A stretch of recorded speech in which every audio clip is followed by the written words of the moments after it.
I feel we've actually heard this afternoon a really compelling case for what is actually quite a simple demand. The right of Parliament, rather than government, to authorise the arrangements whereby the Article 50 negotiations conclude. Indeed, in fact, no additional words probably are needed to strengthen the case made by the noble Lord, Lord Pannick, or indeed many of the others who've spoken. I won't mention them all, but you'll forgive me if I mention my noble friends Baroness Kennedy the Shores, Baroness Simons, Baroness Altman, Baroness Mackintosh, and Baroness Ludford. What have they got in common? So I must also mention Baroness Sowell, although she sadly wasn't able to support the case. And essentially, it is about implementing the Supreme Court view that withdrawal would require parliamentary authorisation. So, my lords, the argument is straightforward. As the noble Lord Heseltine said, it secures in law the government's commitment that Parliament is the ultimate decider. Very shortly, maybe even next week, the Prime Minister will trigger Article 50 of the treaty. But neither that treaty, nor indeed any UK law, states how the arrangements made by our government should be made into law. What is written in the treaty, in EU law in other words, is that the final agreement will go to the Council and to the European Parliament. So it is mandatory for that Parliament to give its consent, but there's no similar requirement for this Parliament to give its consent. The Prime Minister has said she'll allow a vote in both houses, and as the noble Lord Forsyth quoted Mr Jones saying, it was the intent, but that to me is not a very firm commitment, no matter how sincerely it was given. Indeed, when the noble Lord the Minister in committee said that the government's oral commitment mirrors the powers of the European Parliament, he wasn't exactly right, because their power is written in law. So, my lords, all we're asking is for an equal legislative requirement for the exit deal to come to Parliament. It's basically about Crown prerogative against Parliaments. If I could turn to the not the West Lothian question, the Grocott question. He no longer has a constituency. We'll have to call it the Grocott question, and indeed raised by the noble and learned Lord Mackay. Now, my lord, it's true that whether we're looking at the undertaking given by the Prime Minister or this amendment, there would indeed be a problem if the House of Commons was to vote one way and your Lordship's House another. I hope that isn't the case for lots of reasons. Particularly, I hope by then, not just the country, but Parliament has come together and we are of one view. Mm-hmm. But may I make it clear from these benches that if there was to be an outcome, we are absolutely clear that ultimately the will of the Commons must prevail. Furthermore, if that is the only argument given against this amendment, then there are two ways of answering. Can I just conclude this? Then there are two ways of answering that. One is that we do a bit of hurried work this evening and we do an amendment. And if the government was willing to accept that, that might be the easiest way to do. Keeping all my friends here late into the night, however, may not be the best way of achieving that end. And what we wouldn't want is to risk voting down the idea of Commons supremacy just because, very sensibly, everyone was back in their beds. But the real issue is to get this principle into this bill and down the road into the Commons. And on behalf of the opposition, if that is the only point of dispute between us, given that we want the supremacy to be down there rather than here, and we will happily work with the government on the form of words to make that absolutely crystal clear.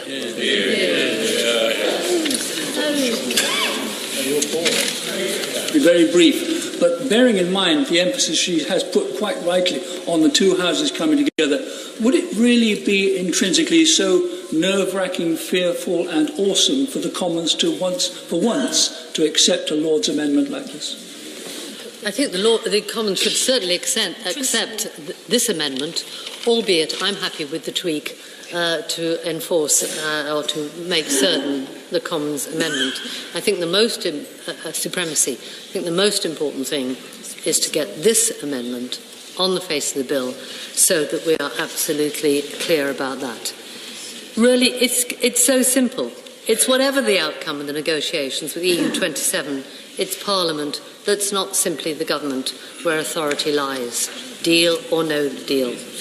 And I'm afraid I didn't follow the Minister's response on this last week in committee, questioning what would happen if the EU terminates the talks and refuses to extend the negotiations. He asked, what then? It's pretty simple. Come back to Parliament. My Lords, stranger still than here, that is the briefing coming out of number 10, with advisers arguing that giving legislators the power to veto the final Brexit deal and send the Premier back to the negotiating table would undermine her and limit the possibility of a good deal. Indeed, even pushing EU to give bad Brexit deal, incentivising it, it seems, in the hope it stops us leaving. That was what the Downing Street apparently told the Financial Times, and I always believed Financial Times. May I again remind the House it was Mrs May who said that the deal would be put to a vote in both houses. So all of this is real nonsense. The only issue is whether it is an undertaking or in the bill. All we are doing in this amendment is to put her pledge, I'm sure absolutely sincerely given, I do not question that, put it on the face of the bill. It's hardly starting a revolution. It's certainly not upending the referendum. And any arguments of that, I think, are actually in bad faith, because what we're trying to do is put the Prime Minister's undertaking on the face of the bill. We don't want the government's hands to be forced by the courts. We want the vote to be clearly in the bill, ideally with the government's blessing, without even the need for us to divide, because they need to provide the certainty at this stage, so we are not back having this debate in 18 months' time. It's about authorising Parliament. It's to put wheels on the outcome of the referendum. My Lords, the debate this afternoon has shown this House at its very, very best. And I'd like to thank all the noble Lords who've spoken. After, I think, 44 hours of debate now on these 137 words, it shows how sprightly your Lordships are. I would like briefly, before I discuss the amendments, to set out three core principles governing our approach to this country's withdrawal from the European Union. First, the Government is determined to honour and deliver on the result of the referendum. The United Kingdom is going to leave the European Union. Second, everything we do will be determined by our national interest, and we shall do nothing, my Lords, to undermine it. Third, parliamentary sovereignty is key. Parliament will have a role in scrutinising the government throughout the negotiations and in making decisions, a point on which I will return. Given this, my Lords, let me now turn to the rationale and the motives behind my noble friend Lord Cormac's and the noble Baroness Hayter's and the noble Lord Pannick's amendments. My Lords, one basic intent is that the Government should be legally bound to deliver on its commitment to give Parliament a vote on the agreement. And that government commitment is crystal clear. Let me repeat it. To bring forward a motion on the final agreement to be approved by both Houses of Parliament before it is concluded. We expect and intend that this will happen before the European Parliament debates and votes on the final agreement. So, my Lords, the need for my noble friend Lord Cormac's amendment and for the first three clauses of the noble Lord Pannick's amendment and the noble Baroness Hayter's amendment really does come down to a judgment as to whether ministers and the government can be trusted and for one to consider the consequences if the government were not to deliver on this commitment. All I can say is that, of course, we will honour our promise, and Parliament will hold the government to account for doing so. And let me go further and echo a point very well made by my noble friend Lord Howard. At any point throughout this process, Parliament will be able to express its view. Now, my Lords, given all of this, the other place was happy with this state of affairs. They considered and rejected similar amendments. Furthermore, Parliament will not be providing scrutiny in the dark. After all, my Lords, this government has committed to keeping the UK Parliament at least as well informed as the European Parliament as the negotiations progress. The government will continue to be accountable to Parliament via regular statements, which I so enjoy, debates and select committee appearances. And crucially, Parliament's role will not be just one of scrutiny. My Lords, it will make decisions and shape the legislation required to give effect to our withdrawal from the European Union, the Great Repeal Bill to repeal the ECA, and also legislation that will be required for significant policy changes such as on immigration and customs. So with the greatest of respect to both my noble friend Lord Cormack and the noble Baroness Hayter, any amendment which attempts to transcribe the government's commitment into legislation is, in our view, unnecessary. And more than being unnecessary, an amendment that sought to put this commitment on the face of the bill could have unintended consequences and create, as has been said, a lucrative field day for lawyers. But I don't, my Lords, want to single out any particular lawyer in particular, but I have one in mind. As the noble Lord Lisvane put it so well at committee, regulating parliamentary proceedings by statute generally ends in some sort of tears. Now, my Lords, other noble Lords have asked whether someone might argue that we need an Act of Parliament to authorise our exit from the European Union, and whether this bill is sufficient for our withdrawal. My Lords, the requirements of the Miller judgment are entirely fulfilled by this bill. The Supreme Court ruled that because withdrawal from the EU involves removing a source of domestic law in the UK, and because of the far-reaching effects of the European Communities Act, the authority of primary legislation was needed before the government could decide to give notice under Article 50. The Supreme Court did not rule that anything further was required to satisfy our constitutional requirements. And let me now turn then to Clause 4 of Amendment 3 in the noble Baroness Lady Hayter's name. I have to say there's something about Labour and Clause 4, my Lords, but we will put that to one side. The motive behind this clause was summarised by the noble Lord Panic at committee and again today. And he said, and I quote at committee, "Parliament should decide whether we leave the European Union with no agreement, or whether we leave the European Union with whatever agreement is being offered to us by the European Union that the government thinks is unacceptable." And as the noble Lord Panic said, this clause, Clause 4, goes beyond what the government has committed to in the other place. And there are several problems, my Lords, with this clause. The first concerns the government's role as negotiator, and one of my first principles, protecting our national interest. For when considering this amendment, my Lords, we must ask ourselves whether it will strengthen or weaken the government's hand at the negotiating table. Now, my Lords, remember the wise words of this House's Select Committee, and I quote, "The government will conduct the negotiations on behalf of the United Kingdom, and, like any negotiator, it will need room to manoeuvre if it is to secure a good outcome." And let us not forget the motion passed by the other place, that nothing should be done to undermine the negotiating position of the government. But this clause in this amendment, my Lords, would do just that. By denying the Prime Minister's ability to walk away from the negotiating table, as Clause 4 would do, this would only incentivise the European Union to offer us a bad deal.